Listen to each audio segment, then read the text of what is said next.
reading this book isn't going to give you like a completely new curriculum, a completely different way of teaching English from start to finish with all of the exercises you could ever possibly need at all levels. But it is going to cause you to reconsider the validity of some of the ways you currently approach teaching English. And if you're not a teacher yet, this will hopefully, get you moving in the right direction.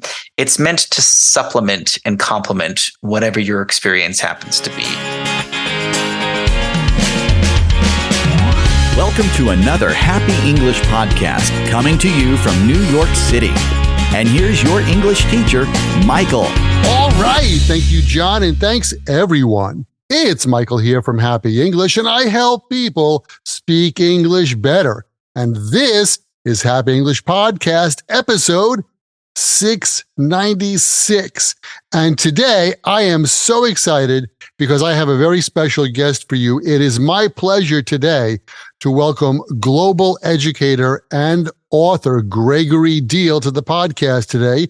He's got a new book out entitled Our Global Lingua Franca, an educator's guide to spreading English where EFL doesn't work, which is a book that explores the cultural and economic importance of spreading English as a universal language. Gregory, welcome to the Happy English Podcast.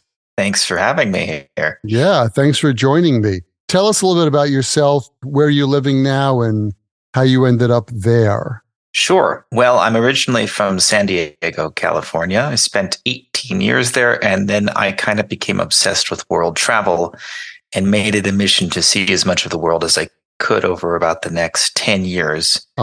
So I went to about 50 countries. Oh my God. And in several of those, I taught English and got a pretty up close and personal look at the education system in many of these countries, in every continent except for Antarctica, really. I don't think they have much of an education system there. So I think I can ignore that except for the penguins. Yes, I'm not sure what they're learning. Maybe they're learning English there.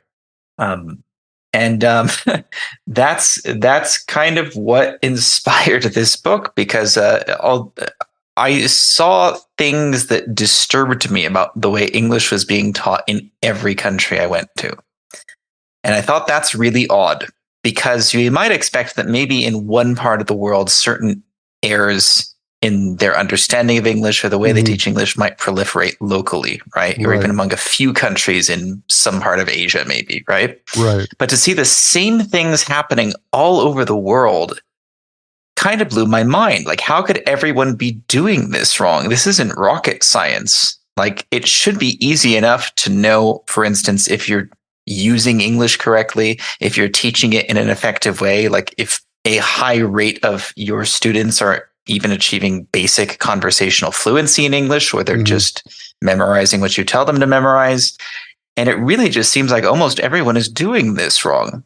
And that's kind of what my book set out to explore. First, to understand why this is happening, why it matters that we fix it, why teaching English is one of the most important things we could do for certain types of people in life to improve their personal situation, their economic situation, help improve their opportunities in life.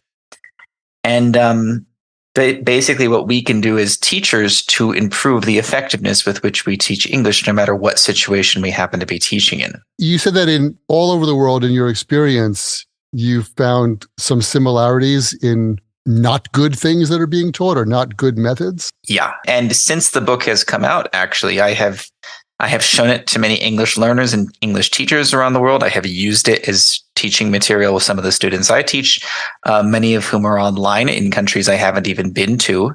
But still, so far, everyone has told me, yeah, you've perfectly described what it's like to learn English in our country. How did you know? And I said, well, I just assumed, I just generalized based on what I personally witnessed. I said, well, it must be happening everywhere.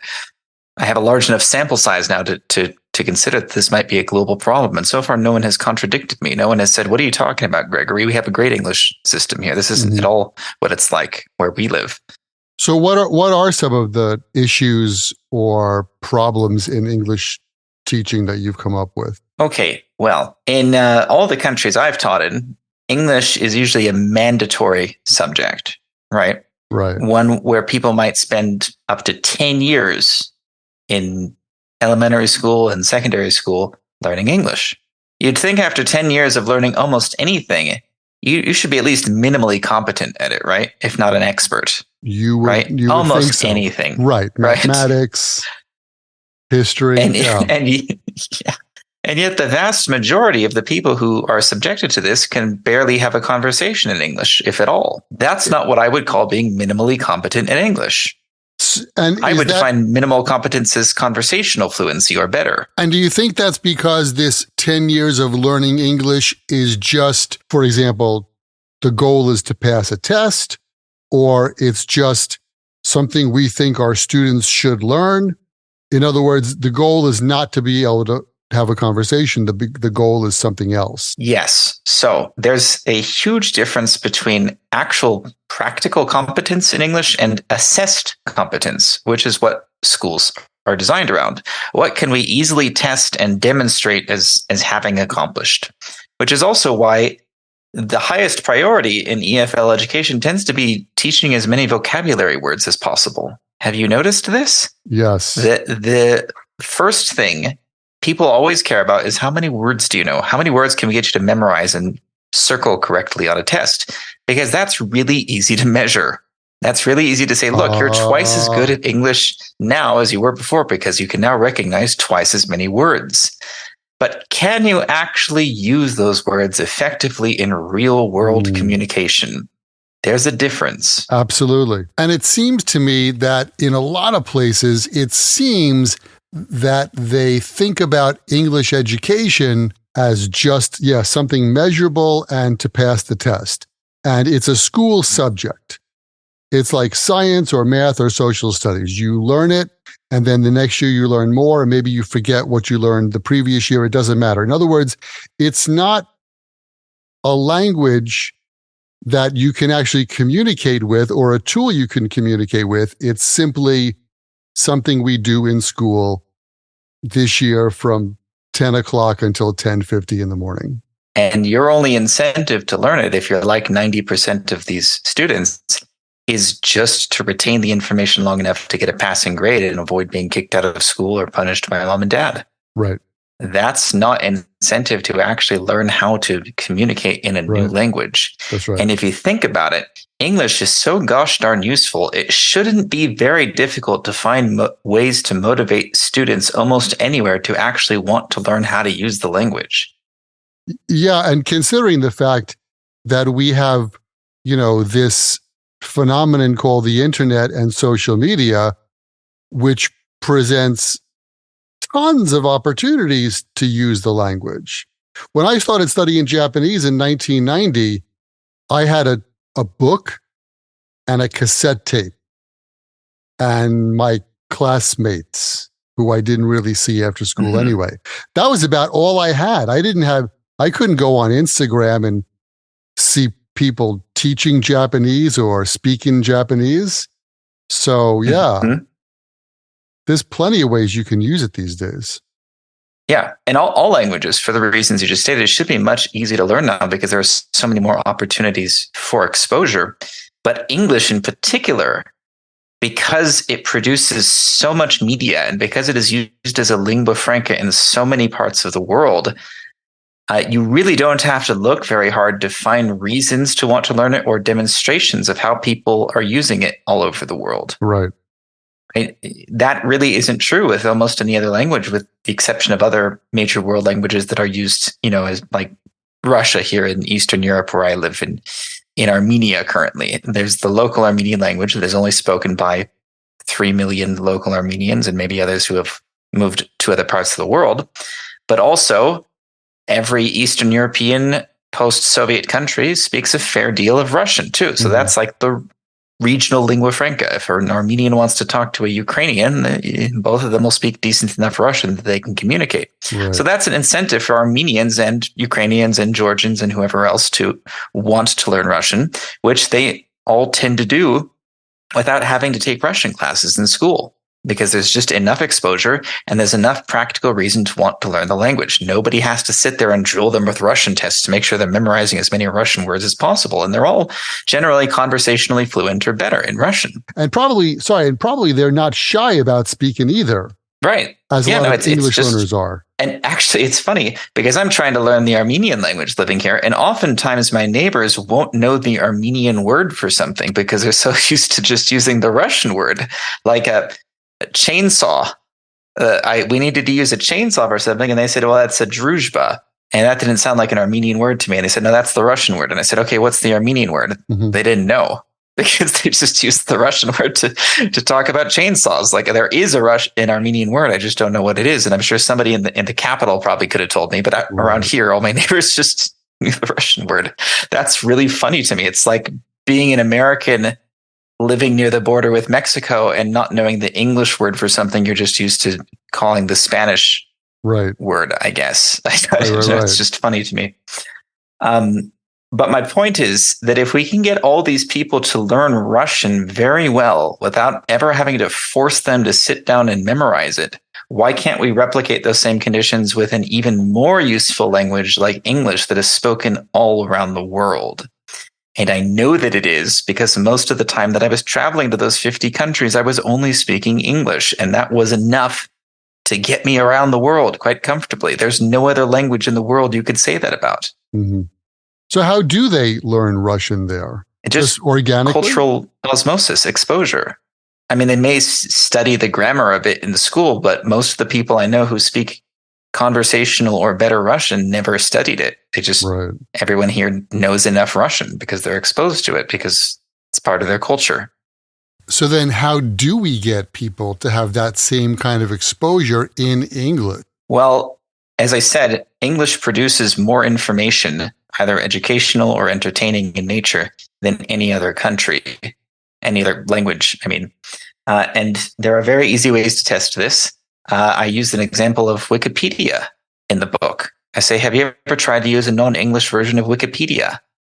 We, as English speakers, we think of Wikipedia as like the most vast and complete repository of free information available on the internet, right? Mm-hmm. There are 6.5 million Wikipedia articles currently in English. And they all tend to be long and very detailed and full of information that links to other sites and sources of information about whatever it is you're looking up. Try to do the same thing in Armenian. There are 1/20th as many articles, and they tend to be a lot smaller, a lot less complete, a lot less dynamic, and they have far fewer sources that they can link to because there just aren't that many published resources in the Armenian language that they can link to. So if you only speak Armenian and you're trying to study virtually anything, what are your options? If you want to watch movies or play video games or listen to music, and you can only speak and understand Armenian, how many options do you have compared to if you understood English? Not very many, right? So does that not already give you an enormous incentive to at least learn basic English, to have a little bit of access to this whole world of information that's going on around you that you're currently blind to? So you mentioned that like 90% of the students you've come in contact with can't have a basic conversation. Do you think that could be because they don't realize that they can use English in that way, or they're not motivated to use it that way for some reason? And like they don't have the concept, right? As you said in the book, it's an international currency, right? So languages are currencies of information. So I'm thinking maybe they don't have that idea like, oh, I can actually use this language to learn more things and to get more knowledge. Yeah, so I would blame the teachers for failing to properly motivate and incentivize the children to want to learn English, because it should be super easy to demonstrate to them how useful English is. But the ones who do get good at English, because of course you could try to contradict me and counter argue that, well, but lots of people do get good at English, Gregory. Where are all these people coming from? English is the fastest growing, most used language in the world. Yeah, okay, but those people are the exception, actually, not the rule. And the way they get good at English typically has nothing to do with the way that it's taught in school. Almost always, and again, in every country I've been to, and certainly here in Armenia, the people who can actually have a real conversation with you in English or get truly fluent, truly master the language, are not people who learned it in school. They're people who had friends who spoke English, who became obsessed with Western media, who took private tutoring, and just had the opportunity to be organically exposed to the language and saw the practical benefits to learning this language. Those are most of my friends here who speak good English. They only speak English with me. They won't even speak Armenian with me, partially because they just really want to practice their English with a native speaker, but also they think they have so many more options when speaking English. They feel like English is a much freer, much more versatile language. So I'm inundated with English while living in Armenia. I almost never have to use the Armenian language here. Try reversing that. Try being an Armenian speaker and going to live in America and surviving only speaking Armenian, right? That wouldn't get you very far, right? So we can see that it is clearly possible for people to see the benefits of learning English, and it is clearly possible for them to naturally acquire it in the same way they might acquire other major languages that they're naturally exposed to.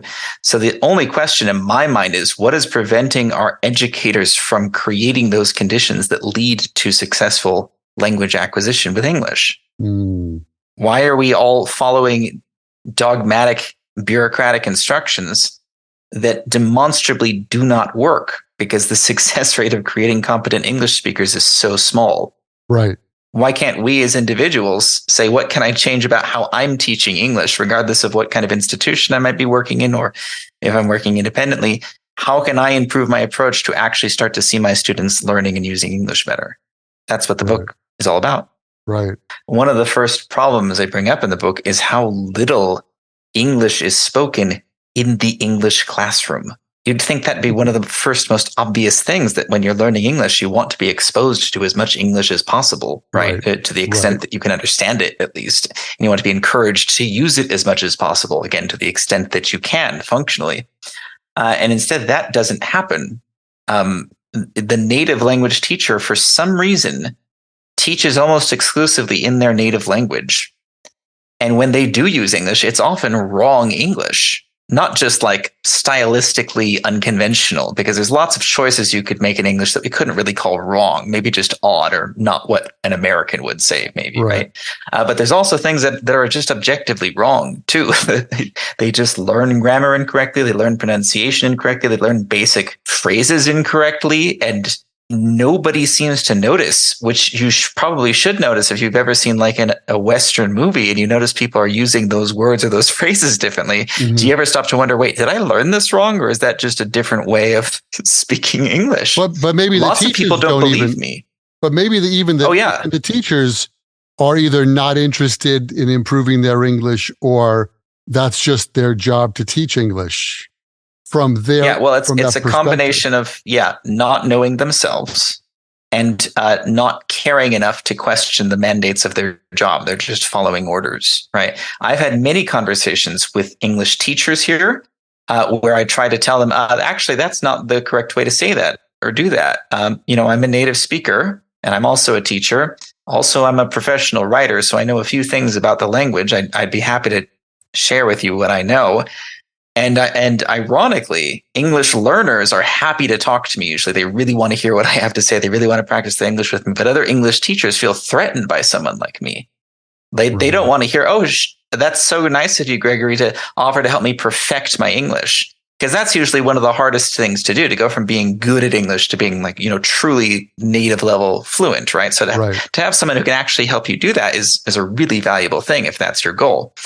They don't see it that way at all. They see it as very threatening. They cherish the way they've been taught to do it. So somebody coming along saying, actually, you're speaking English incorrectly and you're teaching it the wrong things to your students is really, really threatening to them. Right.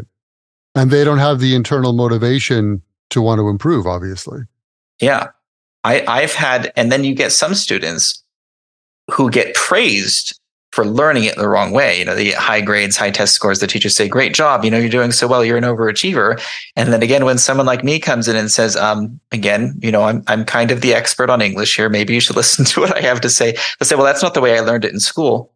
All right. Well, I don't know how to tell you nicely that the way you learned it in school is wrong. There's just no easy way to say that. You just have to be willing to consider the possibility that maybe you didn't learn it the best possible way. And there's stuff you don't know. So is there hope? Is there a way out of this?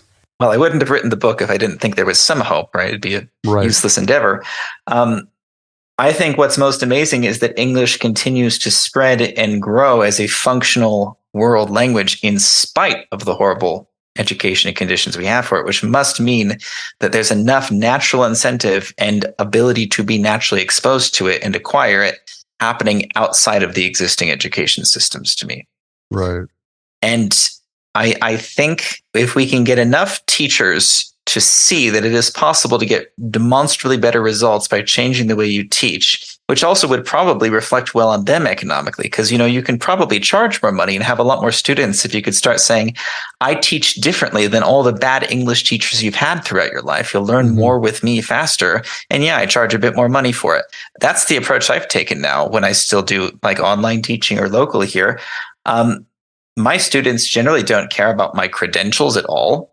I don't even have a college degree. I am TEFL certified, but that's kind of irrelevant to the way I teach. I basically just say, hi, I'm Gregory. Here's the experience I've had teaching. Here's what I see is wrong with it. I'm going to guess you've had really bad experiences trying to learn English. Am I right? If so, why don't you try this way? This is how I approach English teaching. And it gets a really good response from people. Every student I have essentially says, like, you finally address the problems that I've had with everyone I've tried to learn English from that kept me perpetually trapped at this low level of English.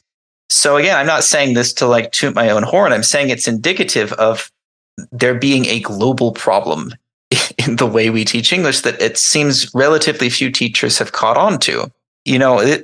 Reading this book isn't going to give you like a completely new curriculum, a completely different way of teaching English from start to finish with all of the exercises you could ever possibly need at all levels. But it is going to cause you to reconsider the validity of some of the ways you currently approach teaching English. And if you're not a teacher yet, this will hopefully, get you moving in the right direction. It's meant to supplement and complement whatever your experience happens to be. And this is made additionally complicated by the fact that conditions are different everywhere in the world. There are going to be different errors that pop up in different places, different ways of pronouncing things or thinking about grammar, depending on whatever the native language you're coming from is. And so it's really up to the individual teacher to tailor and address those problems as they encounter them with whatever situation they happen to be in. My book is just a generalized guide of principles that you should keep in mind as you're doing this. And what are one or two principles that we should keep in mind? Okay, well, so the way I tend to teach now is mostly in small groups, and it's entirely based around things people actually want to talk about. Which is easier to do when you're at the intermediate level or above, right? Working with very, very beginners, obviously you have to start somewhere with basic phonics and words and very simple grammar. But once you're at the point where they can start to organically express themselves a little bit and they have reasons to want to say new things in English, I see my job as like an overseer of guiding their ability to express themselves. A facilitator. And so I'm a facilitator. I don't command them, now say this, now do this. Okay, 8 out of 10, but rather just to correct them as they make mistakes, which is very common even up to the advanced levels, mostly because you have these fossilized errors that pop up over and over again, the things that you've been learning wrong for 20 years that even if you now believe me that you've been saying it wrong all this time, it's really hard to kick that habit because you're just so used to saying it the wrong way, right? So part of my job is really just correcting errors as soon as I hear them. You have to not be afraid to be rude a little bit.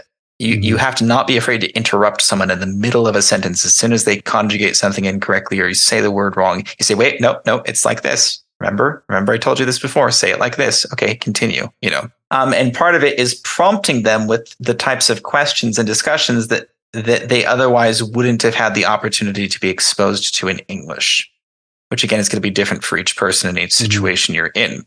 But the people who've gotten pretty good at English are used to just hearing the same kinds of conversations over and over again, right? So they can say a certain limited range of things very well, very confidently. But then if you ask them a question they aren't prepared for, or on a subject they've never had to talk about in English before, they kind of freeze because they don't know, wait, maybe I know some of the words I need for this, but I've never had to construct a sentence like this before. So that's what we're trying to do here. We're trying to gradually branch out from that very basic level of English competence to ever more elaborate, complex ideas, all spontaneously, of course. Right. It's great if you can first understand me when I'm talking about these things in English to you, but can you spontaneously construct a sentence no one has ever prepped you with before, that you haven't had the opportunity to translate back into your native language? You just have to start organically thinking in the language as quickly as possible and not be afraid to make mistakes. And that kind of prompting the students and giving them those topics does get them to more organically discuss those topics, or at least try to discuss those topics. That's yes, as long as it's something they actually want to express, something they're invested in emotionally. Otherwise, what reason do you have to try to say things that are initially difficult for you? Right. Which means I have to actually get to know my students and talk to them and say, what's important to you? What do you want to discuss? So I say, okay, let's talk about these things in English. Share your perspective, your opinion, your emotions. How does this make you feel? Great. That's the kind of thing that once you get them going, once you get them comfortable enough using the language to talk about these things, they just want to keep talking more about it. Right. And then that results in building their fluency and building their communication skills. Yeah. But if your students want to talk about video games or sports or their pet cat or whatever, again, the subject is mostly irrelevant. All that matters is that they're emotionally invested in it, and it's enhancing their ability to communicate in English. It can't be something that's already easy for them. Right. Oh, that makes a lot of sense. Right. And that naturally easily branches into other topics that we haven't even directly discussed. It just changes the way they think. Your ability to communicate is a product of your ability to think. Could you say that again? Your ability to communicate. Your ability to communicate is a product of your ability to think. And in this case, we mean thinking in English as much as possible, not thinking in your native language and translating to English, which always creates this kind of clunky, awkward, like a slow web page loading kind of effect where, they'll say 2 or 3 words. Well, I think Armenia should talk more about the political situation with, it's obvious that, they want to say something, but they're still kind of internally translating really quickly. And that's why you're getting that stilted effect. It's much different when you can see that they're organically thinking and spontaneously expressing in English. Gotcha. So we're kind of out of time, but where can everybody find your book? Again, the name of the title of the book is Our Global Lingua Franca, an Educator's Guide to Spreading English Where EFL Doesn't Work. I think anyone who's trying to teach a second language needs this book. That's for sure. So where can my listeners find your book, and where can we find you online if they want to connect with Our you? Global Lingua Franca is on Amazon and other major book retailers like Barnes and Noble. It's even available as an audiobook if you prefer that. And if you want to learn more about me, go to my website, just my name, gregorydiehl.net. Diehl is spelled Diehl, or hit me up on Facebook. That sounds great. And if you go to my website, myhappyenglish.com, look for podcast episode 696, and you'll find links to Gregory's book and also to his website right there below this podcast. All right, Gregory, thank you so much for coming on the podcast today. Thanks for having me, Michael. Sharing your ideas. I do think that the English learning world and the English teaching world needs kind of a facelift into the 21st century from what it is. So hopefully we can take these ideas that you've presented today and have our students speaking better and more fluently with them. And what a fascinating new world that will be if one day we do have a truly shared global language that virtually everyone speaks. Right. Sounds awesome. All right, my friend, thanks for coming on the podcast today, and have a super day. Thanks. All right, and there you have it. Again, if you want to find out more about Gregory, just visit myhappyenglish.com. Check out podcast episode 696, and you can see all of those links there. And remember, learning another language is not easy, but it's not impossible, and I'm here to help you on your journey. This podcast was brought to you by Happy English. Please visit myhappyenglish.com. Show your support for Happy English by leaving us a review. Get English, get happy, Happy English.